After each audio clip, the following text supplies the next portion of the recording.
मूर्ख मारे लाठी से मूल कान फूट जाए, ज्ञानी मारे ज्ञान से अंग अंग विधि जाए। ओम साई राम मित्रों, आज का ब्लॉग आप सभी हमारे साईं परिवार के लिए विशेष लाभकारी और कल्याणकारी है, क्योंकि आज के ब्लॉग में हम साईं बाबा का एक ऐसा चमत्कारिक और दिव्य उपाय लेकर के आए हैं जिसके माध्यम से साक्षात साईं बाबा की कृपा आपके घर परिवार पर बनेगी।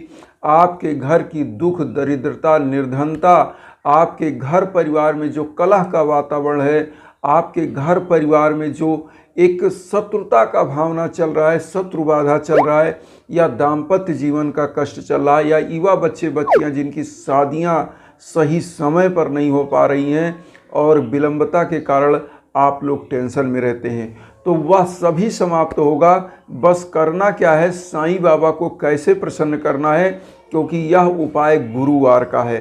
देखिए, एक चीज़ और बता दें, इस कलयुग में आदमी आज अहम में और घमंड में चल रहा है, क्योंकि उसको लगता है कि यह छोटे छोटे उपाय करने से उसको कोई फ़ायदा नहीं।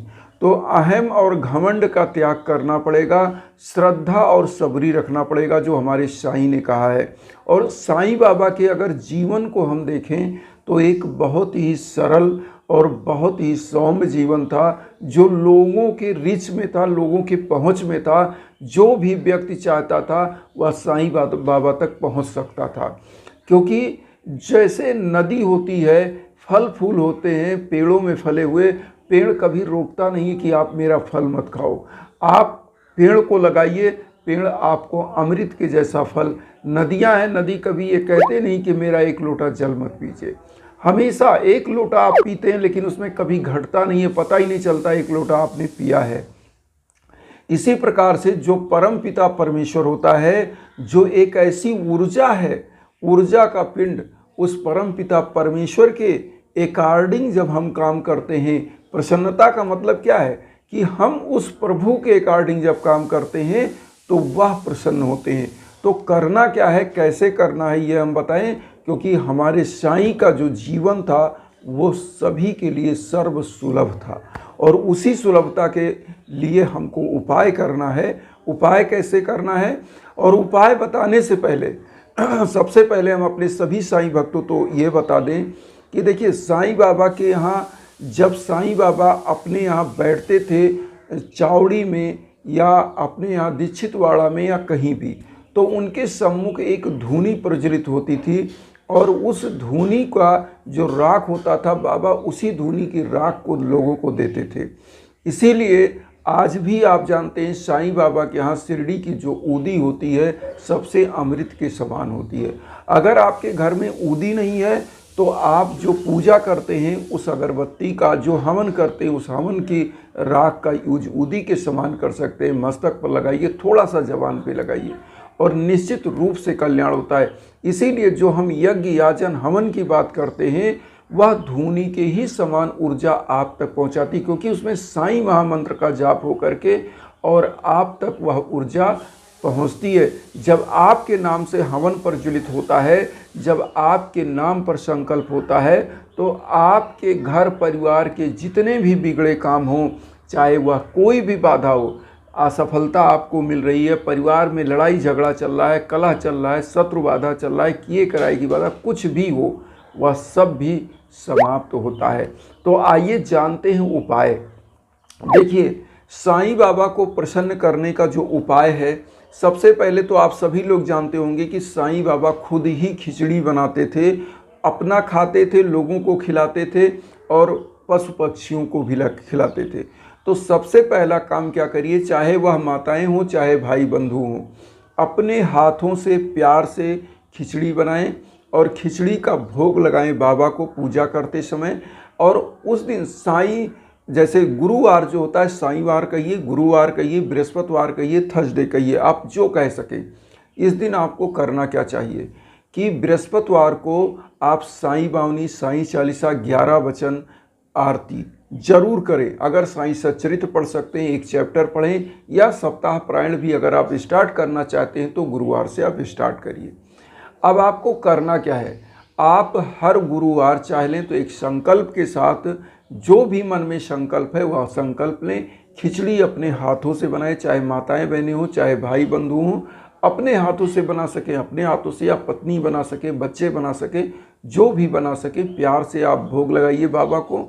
और सबसे पहला निवाला आप क्या करिए, गौ के लिए, मतलब गाय के लिए निकालिए बाबा को भोग लगाने के बाद। उसके बाद गरीबों को, मतलब लोगों में बंटना चाहिए ये खिचड़ी।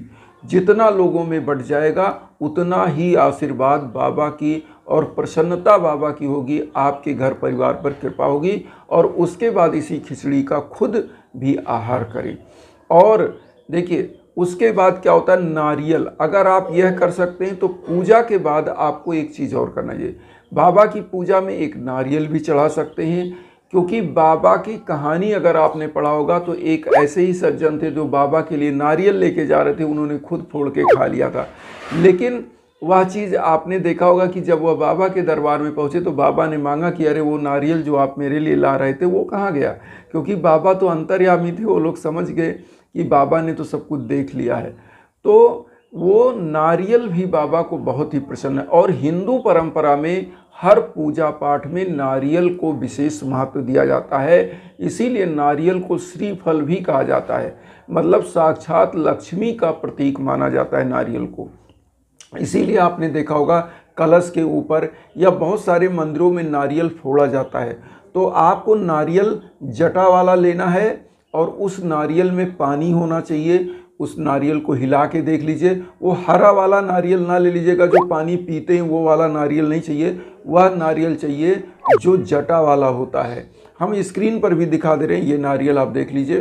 तो इस तरह का नारियल आप ले लीजिएगा और उसके बाद साईं बाबा के सम्मुख जब सब पूजा कर लीजिए, इसको चढ़ाइए और अपना संकल्प बोलिए, जो भी मन में है उस संकल्प को बोल के इस नारियल को छील लीजिए। उसके बाद इस नारियल को फोड़ के प्रसाद के रूप में लोगों में वितरित करिए, खुद खाइए। लेकिन बाबा की पूजा कभी भी आप करते हैं तो संकल्प, अगर मान लीजिए संकल्प के साथ करते हैं, कोई आपकी मनोकामनाएं हैं, कोई आपकी बहुत बड़ी इच्छा है कि जो पूरी नहीं हो रही है, तो बाबा का संकल्प लीजिए कि प्रभु हमारी यह मनोकामनाएं पूरी करिए।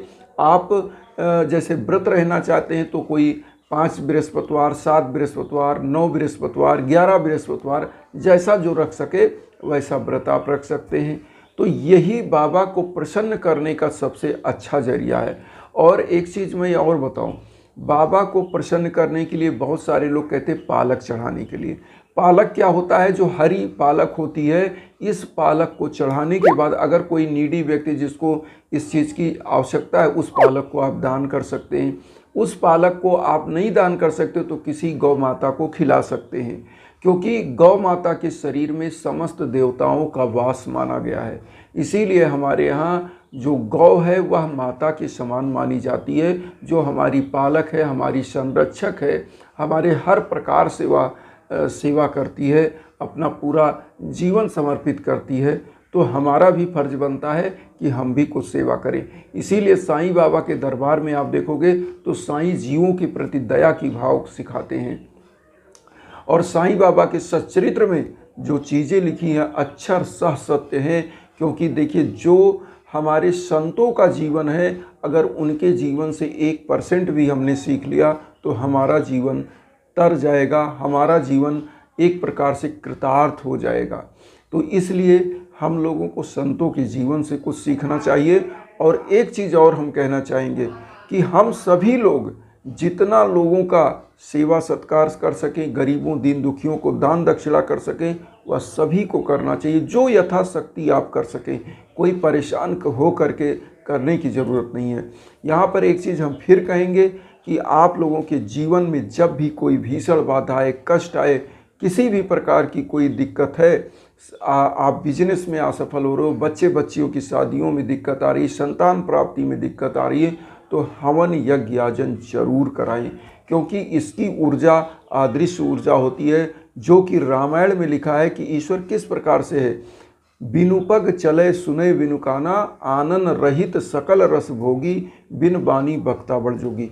ईश्वर जो बिना पैर के हाथ के चलता है, बिना जीवा के समस्त रसों का स्वादन करता है, और जो बिना कान के सुनता है, श्रवण करता है, और जो बिना आँख के देखता है, मतलब चराचर जगत में व्याप्त है।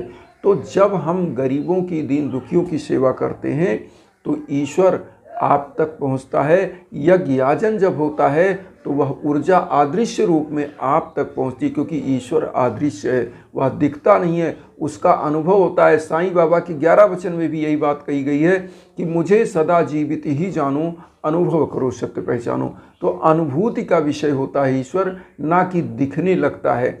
और ईश्वर किस रूप में? आपके रूप में, मेरे रूप में, जीवों के रूप में यह ईश्वर है। क्योंकि समस्त आत्मा, जो सभी जीवों में वह आत्मा है, समग्र को मिला दिया जाए तो वही ईश्वर है, जो परम पिता परमेश्वर है। इसी भावना के साथ वसुदेव कुटुंबकम की जो भावना हम लेकर चल रहे हैं, उसमें आप सभी लोग अपना आशीर्वाद दीजिए। उन साईं भक्तों तक वीडियो को जरूर शेयर करिए जो किन्हीं कारणों से कष्ट में, दुख में, इन्हीं भावना के साथ। ओम साई राम।